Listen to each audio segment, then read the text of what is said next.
welcome to another episode of last week's Comics Today. If you've been paying at all attention to the news about comics distribution, you know things still aren't quite right. Hopefully they're better in January, but I think the rest of this year at least is going to be screwed up. I have one of the books I was supposed to have last week, and I think I'm missing one or two books that I was supposed to have this week.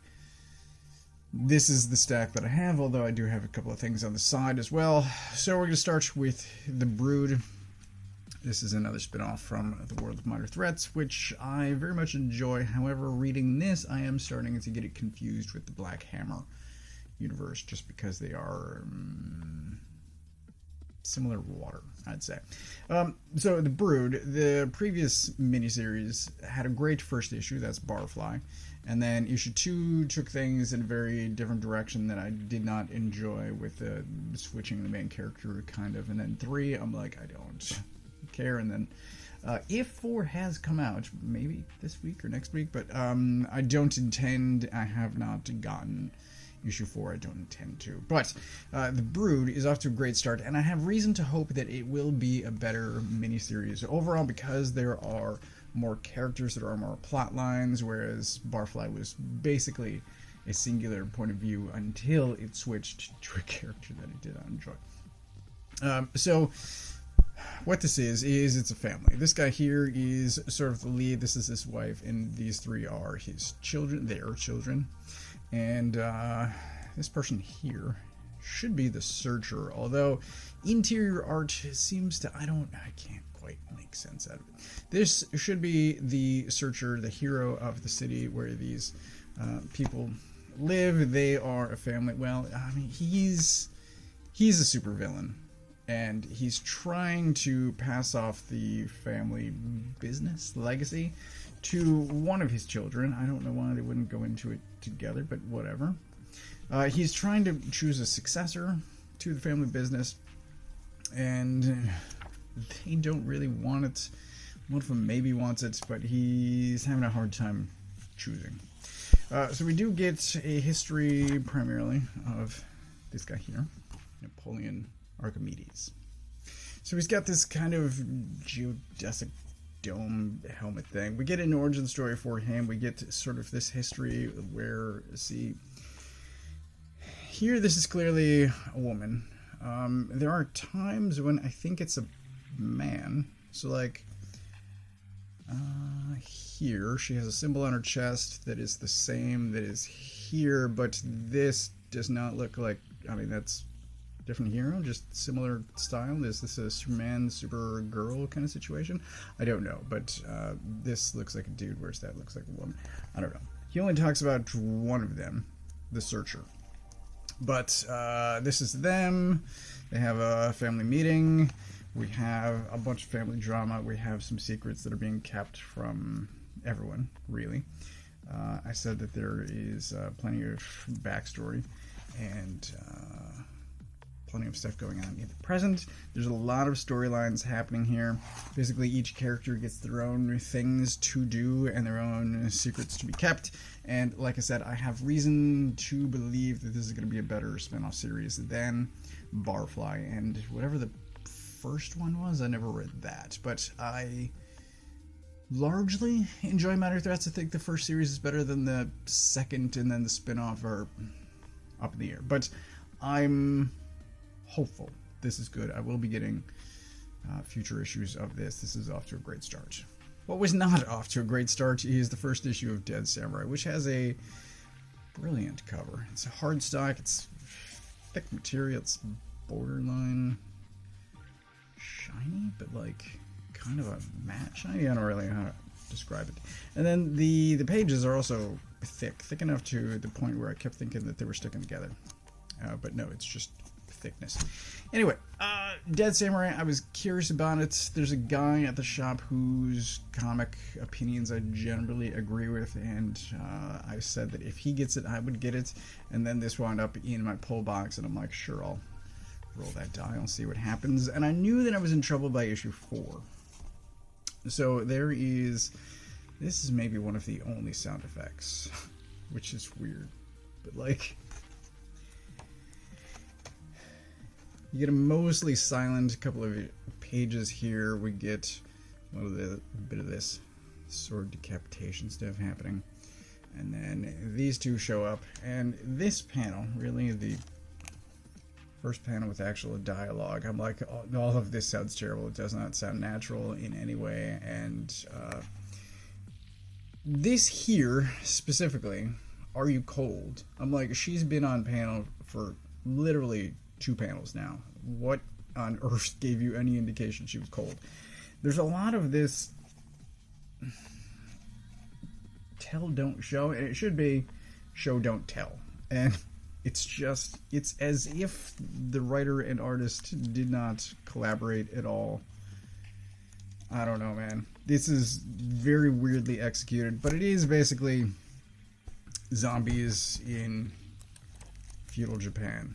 So if that interests you, then you can try it, but I don't recommend it.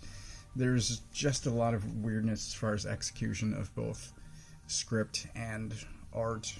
There's this claim here, decapitating them seems to kill them, which is odd because nobody has actually decapitated anyone up until this point. Like, it's very odd. And like I said, it doesn't seem like artist and writer actually collaborated. They worked, I would see, it seems independently. And the script is not that good. The art is okay. There is one point where there's what I believe is supposed to be a child, but they look like a middle-aged man in drag. This panel here, I'm like, who the hell is this? This is... Anyway. Like, there's no consistency between faces. This is the next time we see that same face, and like... I don't know, man. It's very strange. Anyway, it's not good. I don't recommend it. Something I do recommend is issue 2 of FML. So issue 1 ended with... I'll talk about the cover in a second. But issue 1 ended with a bit of magic stuff happening, and this is how the main character for the first issue wound up in that issue. It's a sort of big, horned, hairy creature thing.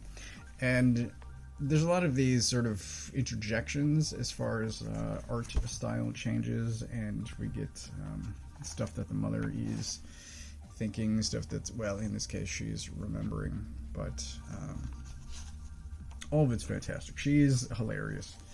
So we get a lot of this, and then she switches to sort of an internal monologue where the art style changes, and I love all of those moments. So there's weirdness. There's definite weirdness happening. We get further advancement for... I said sort of the main character changes, and I was complaining about that just a few minutes ago with Barfly, and here it works far better, because this is a better, I would say, writer and artist team. But it shifts from Riley to the mother, and we find out more about her and what's going on with her and the band that she used to be in. And there's a bit of a decades-long murder mystery going on, and like there's a lot happening. All of it looks gorgeous. It's funny and amusing and charming and excellent. It looks great. It's a fantastic read. Highly recommended. Conan Battle of the Blackstone, issue 4. This is the end of the miniseries, and I will show off. There's this checklist here, which tells you about the previous issues. It tells you about the main series and the first 12 issues of that. And then it says that there's this book that's supposed to take place between issues 3 and 4 that must be standalone. I did read the description of this, and it's Conan fighting Lovecraftian horrors, which is a direction that this story goes. So I don't think you need to read the book to understand what's going on here. It seems to be completely separate, but Lovecraftian horrors. This thing here. I am curious. I don't own it. I might. We'll see what happens. If it ever goes on sale, I'll probably get the audiobook. So, people have died. What started out as, I don't know, 8 or 9, maybe 10 characters is down to basically these 5, and at the end of the previous issue, Conan is pretty mortally wounded. So he is dying. He actually, I'm going to say, does die. And they wind up bringing him back. This is hardcore, right? So this guy, look at this. just casually stabs himself in the eye. Yeah, he actually makes a reference to Odin, which is what I was thinking of at the time. But, like, they wanted to bringing Conan back, and even Solomon Kane participates, even though he doesn't want to. Like, look at this. So, the way that this had been going is a bunch of the Conan, the Robert E. Howard characters had died fighting this monster, this thing here. And by the end of issue 3, I was thinking that because time travel is involved, somehow they're going to have to reset all of these character deaths. The toys are going to need to be put back in the box. I wasn't sure how, but that is basically what happens. They do fight. It's largely these 5, and now he's got an eye beam. He's got like a single eye laser. And he's fighting all these people and like... fantastic. It's great stuff. Art is amazing, and it's it does wrap up the story. It puts the toys back in the box, and at the same time sets itself up for a sequel. I don't know if that's coming next year. I don't think anything has been announced yet, but as far as the Black Stone that has been pervasive throughout the Titan Conan series thus far, I think that's at an end, and I think it's transitioned into something else, which I could show you if you are interested. So, if you're not interested, if you don't want to be spoiled, you can skip to the next chapter, skip to the next book. But look at this.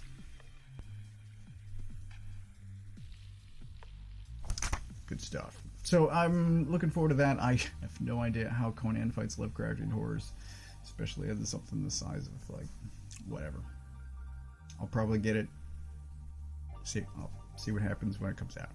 Transformers issue 15. We see here Bruticus on the cover, and I think Bruticus is going to be a next issue rather than this one, but it's ultimately fine. Still, what confuses me, at least as far as the shared universe stuff goes, is Transformers is largely independent. So here we have Decepticons just destroying the hell out of Tacoma, Washington, and where are G.I. Joe? No idea.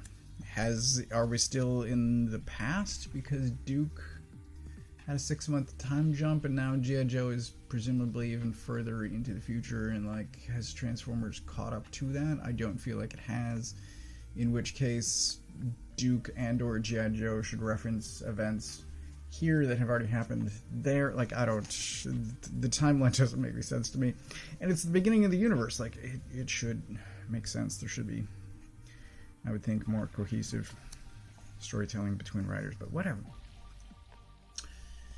Maybe I'm the only one that thinks about such things. So, we get stuff happening on Earth, we get stuff happening on Cybertron. Cliffjumper is confirmed to still be there. There's something going on with Thundercracker that had been started in previous issues and is still continuing here, although he tells them to run and then immediately blows up the buildings. Like, I don't think they could have gotten anywhere. It seems, it's very strange. She's a cool car. I don't know that I've noticed really how her car looks before. Anyway,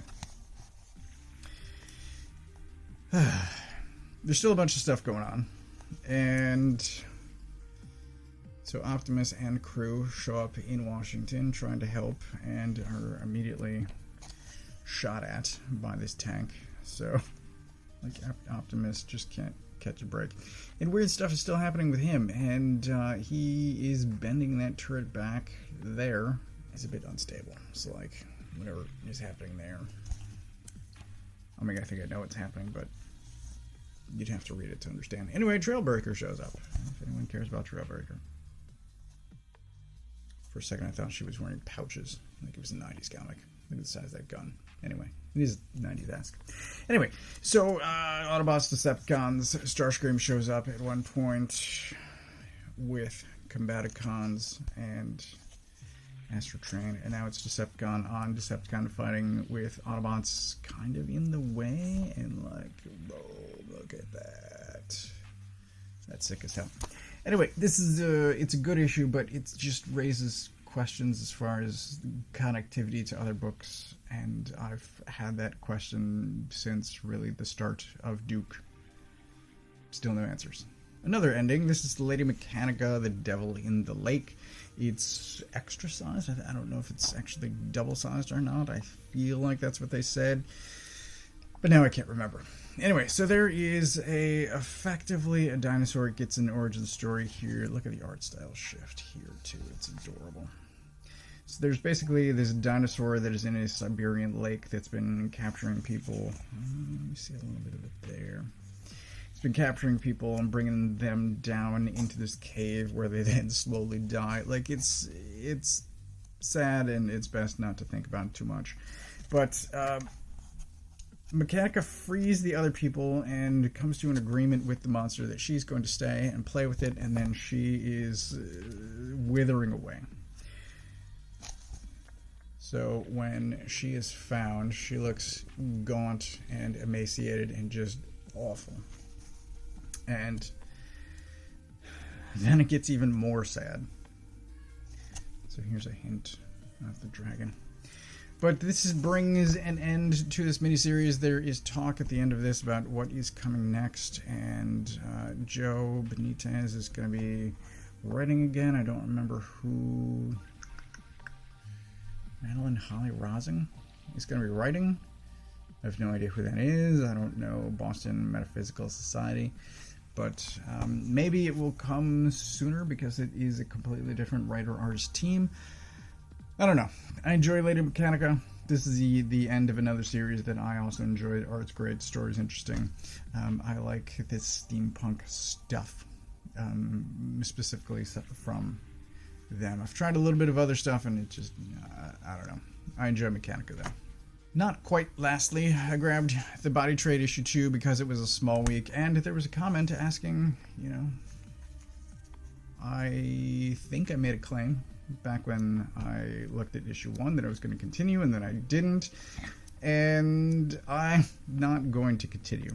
So, issue 2 took a little bit to get back into what was happening in the story because it's been months since the first issue came out, but issue 2 largely spins its wheels and not that much happens. Like, things do happen, but the story doesn't get anywhere because largely the main character just goes around and pisses people off, and then nothing comes of it.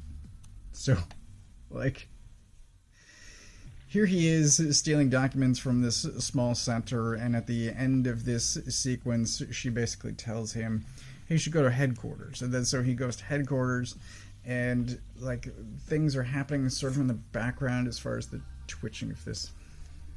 They claim that he's already dead, but then the finger's still twitching. I don't know what's going on there. So he goes to headquarters, and he winds up bullying his way into seeing the head of this organization that is dealing with dead bodies, and then we get this almost Mr. DNA sequence as far as what's happening with the dead bodies afterward, which I want to say that we already knew, although it's questionable how much truth is in that and how much is lies. Anyway, so he gets thrown out of that, and he learns very little information and accomplishes nothing. I'm going to say nothing in this entire issue. So, like, this whole issue is kind of a waste, and I have no interest in continuing at this point. It was a somewhat promising first issue, and then issue 2 just killed any momentum that was happening.